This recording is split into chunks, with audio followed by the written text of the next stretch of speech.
acceptance remarks.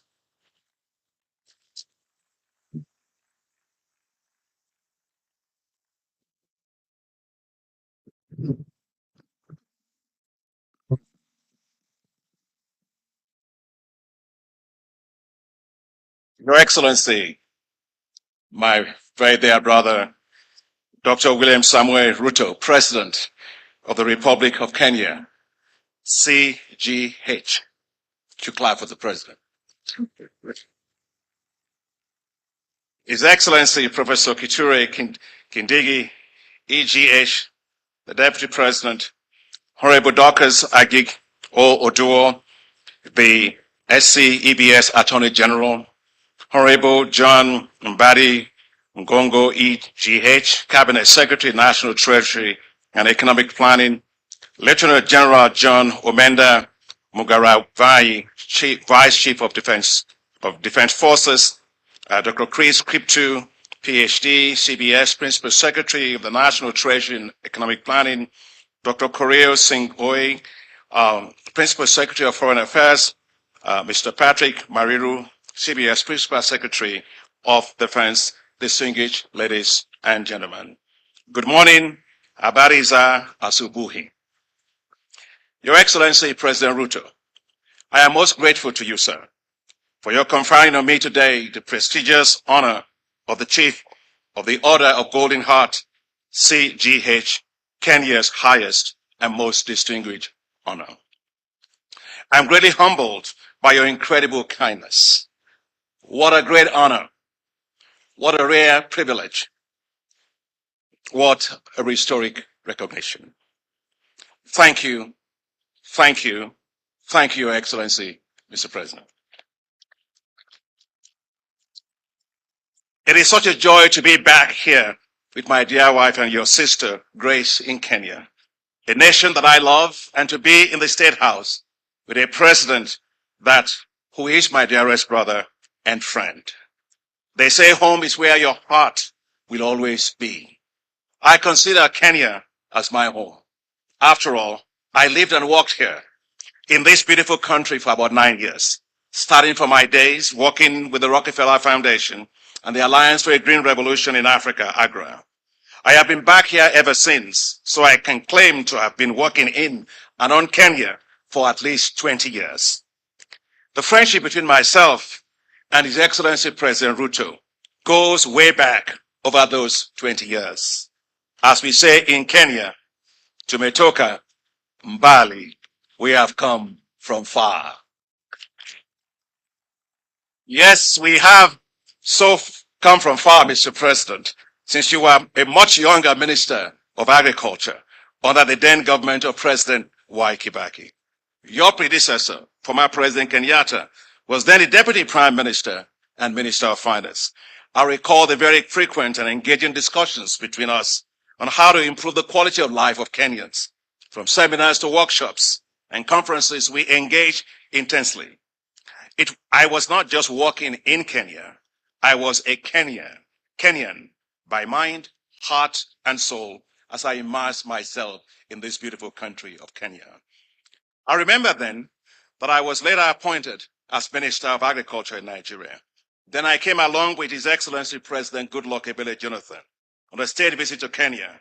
President Kenyatta and yourself, as the then Deputy President, receives us together at the Jomo Kenyatta Airport. As President Jonathan was making the introductions of his ministers, he got to me and he introduced me as the Minister of Agriculture of Nigeria, to which the then President Kenyatta said, "Yes, I know him. He is the Kenyan on loan to the Nigerian government." We all busted out collectively laughing. Of course, he was right, because even then, as I was appointed Minister of Agriculture of Nigeria, I appointed Maria Mulindi, a Kenyan, as my Chief of Staff, even in Nigeria. I worked everywhere in Kenya, and I have great memories. From my praying and preaching at the Nairobi Pentecostal Church, Valley Road, with Bishop Boniface Adoyo, Bishop Oginde, and many others, to small family prayer groups with my Kenyan friends, to working with many farmers and schools across Kenya. From working with a friend of mine, Robert Mbugua, speaking across high schools in this country to encourage and inspire the youth, to supporting research institutions including Kenya's Agricultural Research Institute, the African Economic Research Consortium, with Dr. Harris Muley, Professor Willis Oluokosura, Professor Chris Okelo Ogutu, and Dr. Gem Agwins Kodak, to work with the corporate giants in this country, such as Chris Kiribi, who owned the International House, and Vimal Shah of Bidco Oil Refineries. From working to support girls' education with the Forum for Women Educationalists in Africa, with Dr. Eda Gachukia and Dr. Ruth Kagia, to working to improve the lives of farmers across this country, from Bungoma to Eldoret, Kisii, and across the Rift Valley. From working with the Kenyan Agricultural Research Institute, KARI, to develop new technologies, to working on the farms in Muranga with Dr. Florence Wambugu, to scale up the uptake of tissue culture bananas by farmers in the country.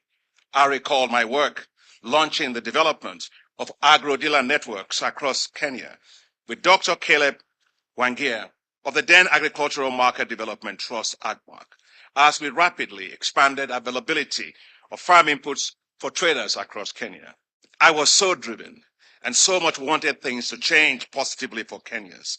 I was very concerned then about the millions of poor farmers in Kenya who are begging for food and who had no access to seeds or fertilizers.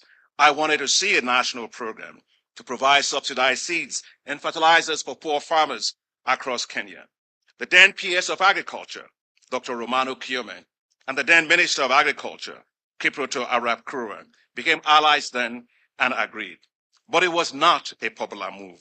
Several donors were unhappy with me at the time for trying to push for subsidies for farmers in Kenya, including my own office at the time, the Rockefeller Foundation.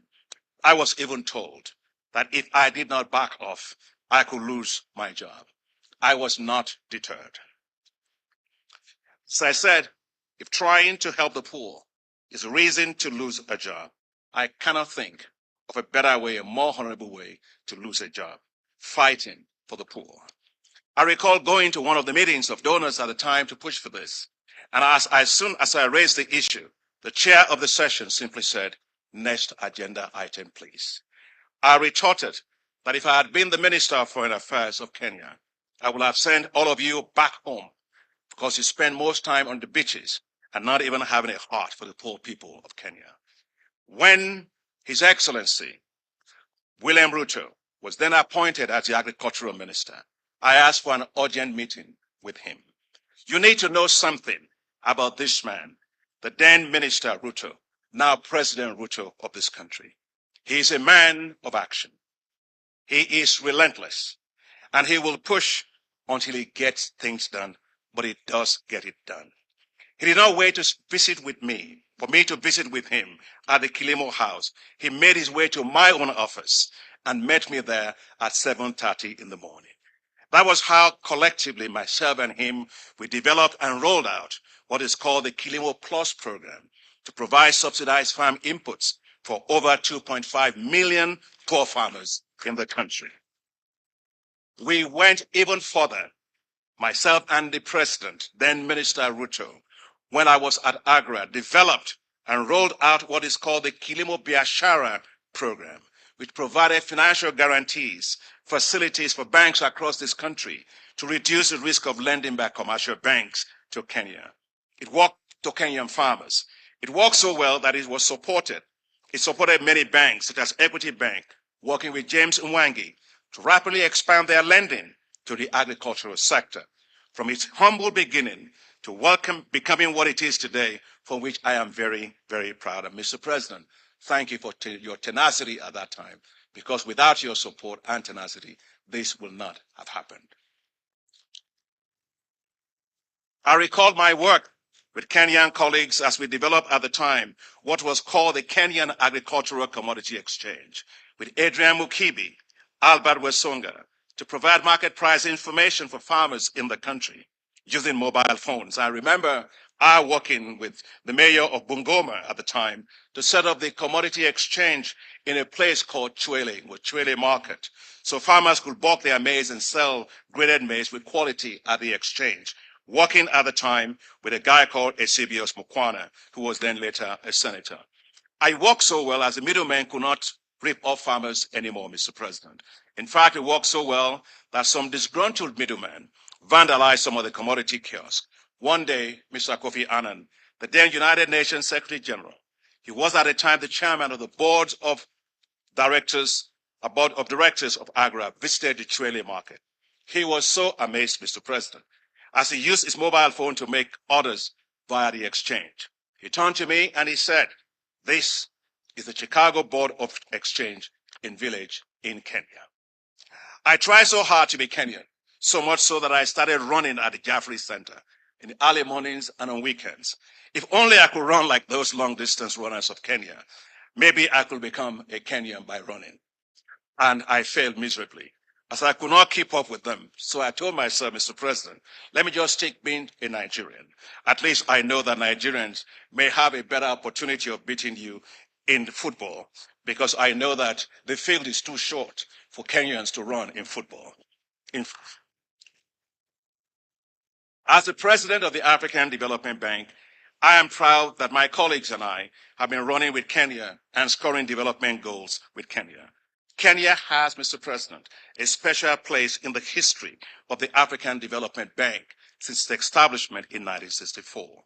The very first project ever financed by the African Development Bank was right here in Kenya in 1967, and that's 58 years ago. The first one links Eldoret to Tororo in Uganda, laying the foundations for a transport infrastructure that drives commerce between the countries of the Great Lakes and the Indian Ocean regions. The second road, which connects Nairobi to Kilimanjaro region in Tanzania, has become a major trunk road for commerce and tourism between both countries. Since 1964, Mr. President, the bank has financed a total of 167 projects with financial commitment of 7.8 billion US dollars. But I am especially proud of what we have done in and for Kenya over the past 10 years since I was first elected president of the African Development Bank in 2015. Since I was elected president, the bank has financed a total of 57 projects with a total financing commitment of 4.44 billion US dollars. That means, Mr. President, we did in the past 10 years under my presidency, 57% of all of the African Development Bank's financing in Kenya over the last 60 years. And I must tell you how special Kenya is to me. The African Development Bank's current portfolio consists of 45 projects worth $4.1 billion.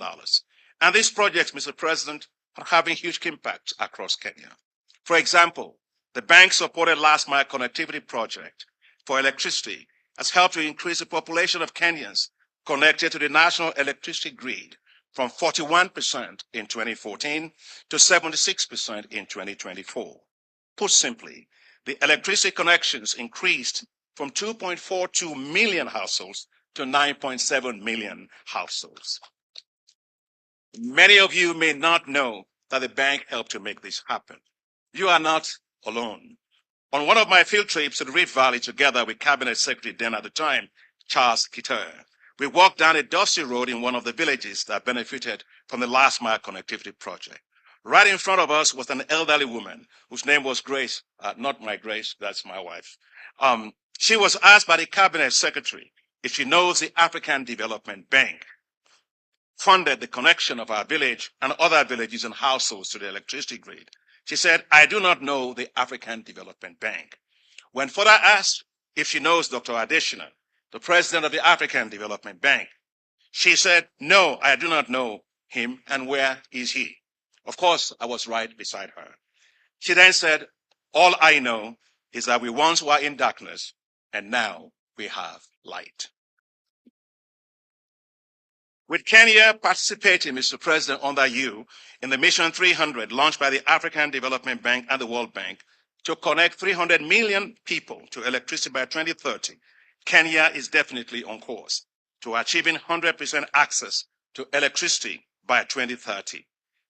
Ni naamini tutatoboa. The African Development Bank financed and was the lead mandated arranger for the 310 megawatts Lake Turkana project, which is the largest wind farm in Africa. The bank also financed the 105 megawatts Menengai geothermal power plant, further advancing Kenya's leadership in geothermal development in Africa. For power transmission, the bank provided $106 million for the recently completed Ethiopia-Kenya electricity highway project. The African Development Bank is supporting several road and transport projects that are improving regional connectivity, trade, and reducing travel costs for the population. Let me mention just a few. Take, for example, right here in Nairobi, the bank is proud to have provided $107 million for the rehabilitation of the 13 kilometers Nairobi Outer Ring Road, turning it from a single lane to a dual carriageway, including service roads, grade separated intersections, pedestrian foot overbridges, walkways, bicycle lanes, while providing secondary access to the Jomo Kenyatta International Airport. The bank co-financed the $175 million expansion of the Thika Nairobi Road, expanding it into a 6- and 8-lane highway. This has drastically reduced travel time from 2 to 3 hours to just 30 to 45 minutes. The bank has approved $852 million for the ongoing regional integration operations in Kenya. This includes Bagamoyo, Tanga, Horohoro, Lunga, Malindi Road, connecting, Mr. President, Kenya and Tanzania. We are supporting Kapchowa, Swam, Kitale Road, connecting Kenya and Uganda, as well as the Lesuru, Kitale roads connecting Kenya and South Sudan. The bank financed the construction of the Addis Ababa, Nairobi, Mombasa highway that has reduced travel time between Ethiopia and Kenya from 3 days to less than 24 hours and has helped to expand trade between the two countries by 400%. The bank co-financed the dualization of the 84 kilometers Kenol-Sagna Marua Highway, part of the Kenyan section of the Trans-Africa Highway running from Cape to Cairo. Our support of $31 million for the Tibora Eldoret Road rehabilitation project, part of the Northern Corridor, provides transport routes connecting Kenya, Uganda, Rwanda, Burundi, East Congo, and Southern Sudan. Mr. President, you are very passionate about water and sanitation. When I visited with you in May of last year, right here at the State House, when you graciously hosted the African Development Bank's annual meetings, you passionately requested of me that the bank expand support for water and sanitation in the country. Mr. President, I am pleased to let you know that the bank is providing $634 million now towards the Kenya Town's sustainable water supply and sanitation project. This includes €315 million for the construction of the Twake multipurpose water dam, expected to be completed in July of 2026 under your presidency. When completed, it will provide 150,000 cubic meters of water per day and to about 1.3 million people in Kitui and Makueni counties, as well as Konza Techno City in Machakos County. Mr. President, the bank is strongly supporting your efforts in private sector in Kenya. This includes the provision of $700 million in lines of credit to more than 8 commercial banks, including the Equity Bank Group, the Commercial Bank, Diamond Trust Bank, the Credit Bank, Commercial Bank of Africa, Family Bank, and the Kenya Mortgage Refinancing Company. I know, Mr. President, because I pray for you all the time. I know that Kenya faces a huge challenge with high unemployment for its youth, as manifested in several youth riots that shook Kenya. Unemployment is especially high among Kenya's well-educated youth. They demand support for skills upgrade, finance to build their businesses, and social protection, as well as inclusion in governance systems. Support you as you support the youth of Kenya. The African Development Bank is providing $309 million for ongoing projects targeting skills development for the youth. This includes the support for technical and vocational education that has already benefited 88,000 young people in Kenya. Mr. President, the African Development Bank's flagship program for supporting the financing of women, the Affirmative Finance Action for Women in Africa, otherwise called AFAWA, has already provided a total of $177 million in loans for 3,177 women-owned businesses. One of such women businesses is Pauline Otila, the CEO of Apiculture Ventures, one of the fastest growing businesses in Kenya's honey industry. With support received from AFAWA right here in Kenya, Pauline has tripled her business and grew her beekeepers network, supply network, from 1,200 to 10,000 beekeepers today. Today, Pauline is one of the leaders in Kenya's male-dominated beekeeping industry, showing that when women are supported, they thrive. In her words, women are bankable if given a chance. And I know, Mr. President, you are very passionate about supporting women. And I fully agree with you, and I salute your leadership. Because no bird can fly with one wing. I am convinced that when women win, Kenyans win. When women win, Africa wins. Yes, challenges may be here today, but let's keep hope alive. Kenya will grow. Kenya will thrive. Kenya will prosper. I believe that the future will be bright for the youth of Kenya. And that is why the African Development Bank is currently preparing for our board's approval, financial support to Kenya for the establishment of the Youth Entrepreneurship Investment Bank of Kenya. This will be a standalone financial institution with 100% dedication, providing technical assistance, debt and equity financing for the businesses of the youth of Kenya. When I earlier discussed this with His Excellency President Ruto, we were both at an airport lounge in Dubai. Both of us coming from different trips. He said to me, Adesina, as he always calls me, I want this in Kenya like yesterday.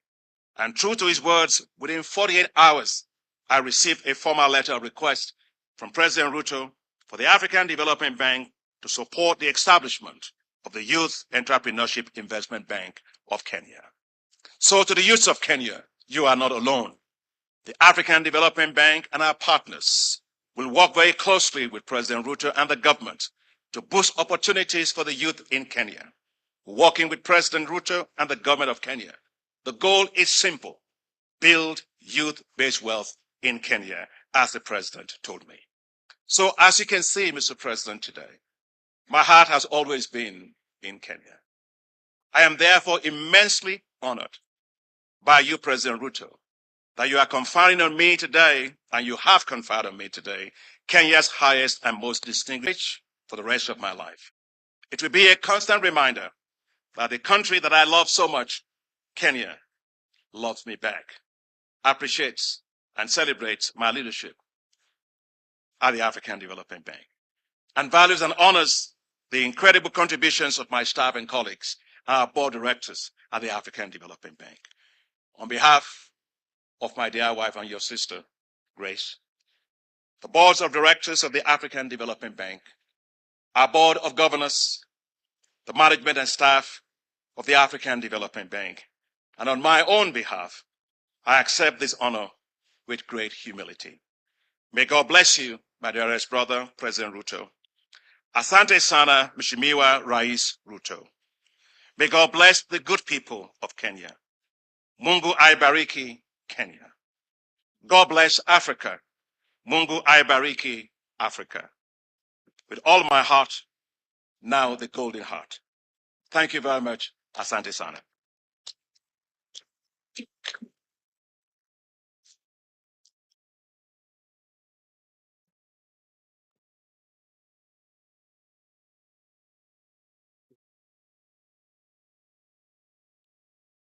Your Excellency, it is now my distinct and high privilege to invite you, Your Excellency, to convey your congratulations to the state awardee, Dr. Akinwumi Ayodeji Adesina, CGH. Please, let's take our seat.